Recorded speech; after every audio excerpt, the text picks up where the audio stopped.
Bem-vindos a esse Brasil onde falta luz, onde a gasolina é cara e energia de verdade a gente só encontra no Palácio da Alvorada, naquela cama maravilhosa de 40 mil reais que a Janja comprou com o nosso dinheiro, naturalmente. Ali, quando a luz se apaga, sobra energia, meus amigos. E no dia seguinte, a gente que tem a lombo duro para aguentar o que vem, porque todo dia é uma novidade que custa cada vez mais caro pra gente, brasileiros, contribuintes, ou seja, a turma que paga a conta. Antes de começar a comentar as notícias do dia, eu vou fazer aquele pedido tradicional: deixe seu like, compartilhe esse vídeo com quem quer ficar bem informado, quem quer ter uma visão diferente das notícias do Brasil, e se inscreva no canal, que isso ajuda demais. Vamos lá, todo o imbróglio em relação ao apagão que houve no Brasil.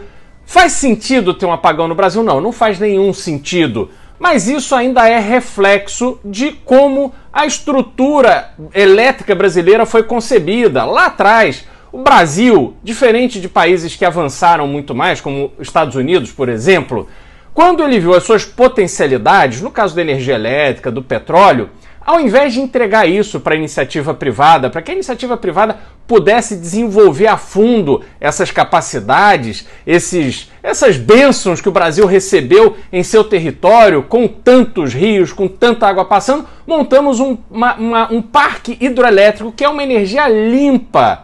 Mas fizemos isso a partir de uma estrutura estatal. A partir daí, quando você tem um único dono, um único governo, os interesses que vão sendo acomodados nessa estrutura da nossa malha elétrica, elas vão atendendo também interesses políticos, interesses dos políticos de plantão, e aí a eficiência, a dinâmica, isso tudo vai ficando em segundo plano.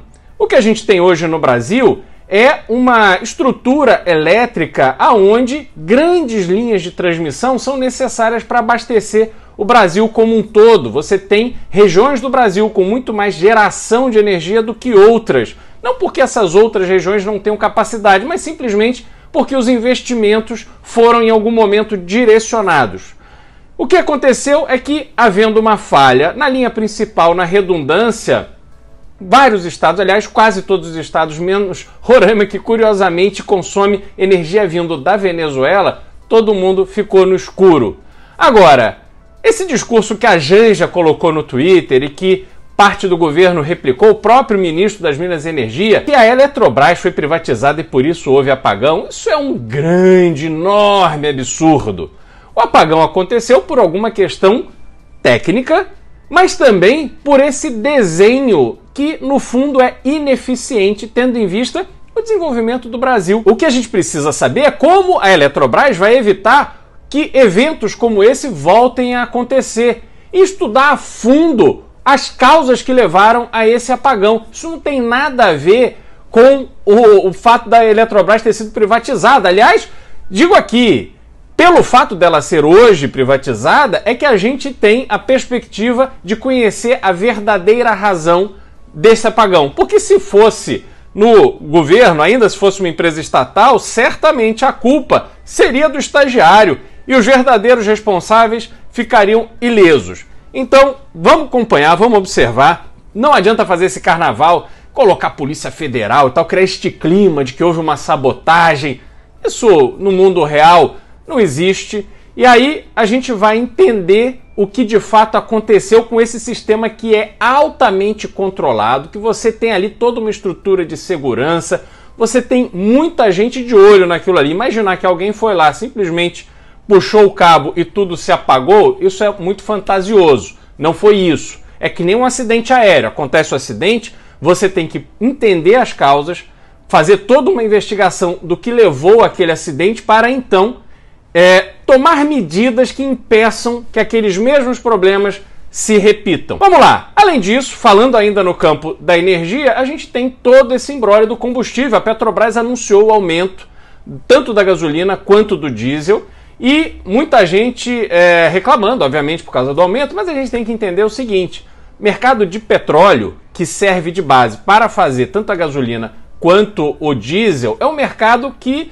tem toda uma influência internacional, tem todo um peso geopolítico muito forte para determinar o preço do petróleo. O Brasil é produtor de petróleo, é um grande produtor de petróleo, mas esse petróleo ele não fica aqui para ser processado nas nossas refinarias, o que é um grande absurdo. Os investimentos deveriam ter sido feitos para que a gente tivesse não só as atuais refinarias atualizadas, mas sobretudo construção de novas refinarias para que a gente pudesse manter o petróleo produzido no Brasil dentro do Brasil, para que a gente pudesse transformar esse petróleo em gasolina, em diesel, em naftas, em várias coisas que são usadas pela indústria química, pelas refinarias, a partir do petróleo. Mas não, o que a gente faz? A gente exporta esse petróleo produzido e aí as refinarias da Petrobras têm uma determinada capacidade de produção, refinarias privadas são muito poucas e o resto é tudo importado.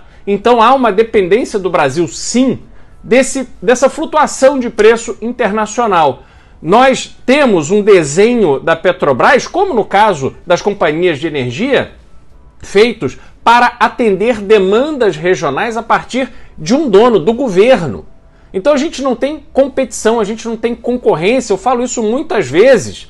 Uma refinaria da Petrobras, ela não tem concorrentes no entorno. E aí você tem esse episódio da privatização da refinaria da Bahia, por exemplo, ela sai do monopólio estatal e passa para o monopólio privado. Também não resolve o problema. O que a gente precisa no Brasil é ter mais refinarias, refinarias que possam usar o benefício de termos tanto petróleo aqui na costa brasileira e elas concorrerem entre si. A gente precisa ter dutos, como acontece nos países avançados, que levam um produto produzido por uma refinaria numa região até outra região, atendendo várias cidades.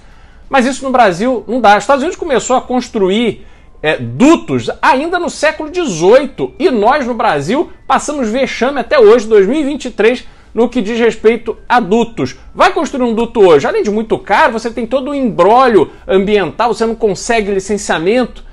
É irreal o que acontece no Brasil, como a gente desperdiça as nossas potencialidades. E na questão do preço do combustível ainda tem mais um aspecto, que é o etanol. O Brasil é um grande produtor de etanol, nós temos a maior frota de carros flex do mundo, entretanto, não há uma política de Estado para o etanol. O etanol tem o seu preço estabelecido conforme o preço da gasolina. Sobe o preço da gasolina, sobe também o preço do etanol. E a gente desperdiça a possibilidade de usar o etanol como um combustível de equilíbrio no mercado, para a gente trazer estabilidade para o mercado. Enfim, o Brasil é isso, essa sequência de oportunidades desperdiçadas. Hoje vamos ter o depoimento do Walter Delgatti, aquele hacker de Araraquara que entrou no sistema de comunicação dos procuradores da Lava Jato e aí foi o protagonista da conhecida Vaza Jato, que acabou com a Lava Jato, que soltou Lula, que tirou a punição de todos aqueles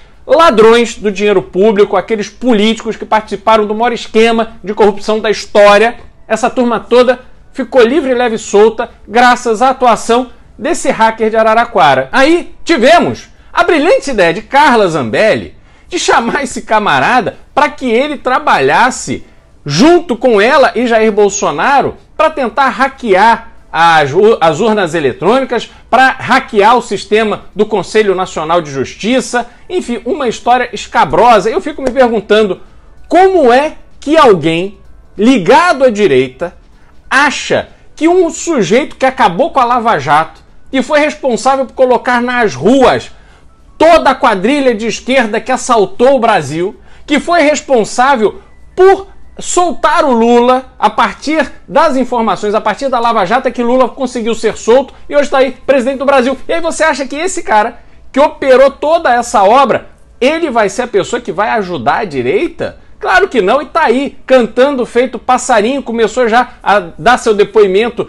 na CPMI do 8 de janeiro, disse que é um pobre coitado, que foi ainda na época que estava estudando, ele foi preso por tráfico de drogas, acusado injustamente por um promotor que era seu professor, porque ele precisava de remédios, e remédios, segundo ele, com prescrição médica, e esse professor dele organizou esse flagrante dizendo que aqueles remédios eram para tráfico de drogas, e ele ficou, segundo ele, 6 meses preso, viu que esse promotor estava usando o Telegram, e a partir daí ele se dedicou a entrar no Telegram do promotor para poder demonstrar, segundo ele também, a sua inocência. Dizer que aquilo ali foi um conluio para que ele fosse colocado atrás das grades injustamente. Dominou esse conhecimento, essa tecnologia de invadir o Telegram, conseguiu atingir o seu objetivo inicial e depois foi atrás do pessoal da Lava Jato. E aí viu, segundo ele, que Lula estava sendo perseguido, Lula estava sofrendo como ele sofreu na mão dos procuradores.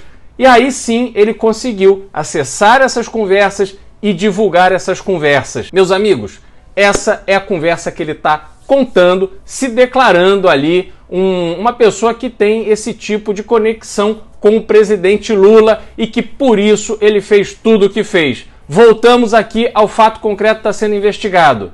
Faz sentido alguém da direita procurar esse camarada, porque achando que esse camarada vai ajudar alguém contra o Lula? Isso é óbvio que não. Então é mais uma atrapalhada, mais um episódio lamentável que tem como reflexo o enfraquecimento da direita. Esse é o ponto principal que todos nós precisamos ficar atentos. A direita tem uma vida muito difícil num país que está dominado pela esquerda há tanto tempo. Vejam, desde que Lula ganhou as eleições em 2002, há 21 anos, a esquerda dominou a presidência da República. E leva muito tempo, exige muita dedicação, muita responsabilidade, muito senso de missão você limpar o Brasil de toda essa infestação de pensamentos de esquerda que temos hoje, não só na máquina pública, mas nas escolas, na imprensa, na vida cotidiana do brasileiro. Se a gente quer olhar para o futuro do Brasil enxergando uma perspectiva positiva de prosperidade, de evolução, aonde a gente fortaleça a família, aonde a gente consiga ter uma sociedade forte o suficiente para rechaçar essas pessoas e esses pensamentos que vêm corroer a estrutura da sociedade brasileira, a gente precisa olhar para essas oportunidades que temos, seja nos nossos municípios, nos nossos estados, ou seja na presidência da República. Nós temos que olhar para essas oportunidades com muita garra, com muita responsabilidade, com muita determinação, porque estamos em minoria, mas nós vamos vencer porque a gente está do lado certo. Então vamos acompanhar os desdobramentos desse depoimento, vamos ver para onde vai essa CPMI. Já acabaram com a CPI do MST, o governo operou junto com o Arthur Lira para acabar com os efeitos que estavam muito positivos da CPI do MST, e agora temos essa CPMI do 8 de janeiro dominada por governistas. Vamos ver como a oposição se comporta para que a gente possa extrair dessa CPMI, dos depoimentos, algo de concreto que nos mostre o que de fato aconteceu naquele 8 de janeiro. Porque não foi só obra de invasores, depredadores nos prédios públicos. Teve sim um cálculo político pelo lado do governo. E a gente precisa entender, a partir das imagens, a partir das conversas, a partir da comunicação que houve entre as pessoas responsáveis pela segurança da Praça dos Três Poderes, para a gente saber exatamente o que está por trás de tudo aquilo que aconteceu. Por hoje é isso, deixo aqui o meu abraço e amanhã tem mais.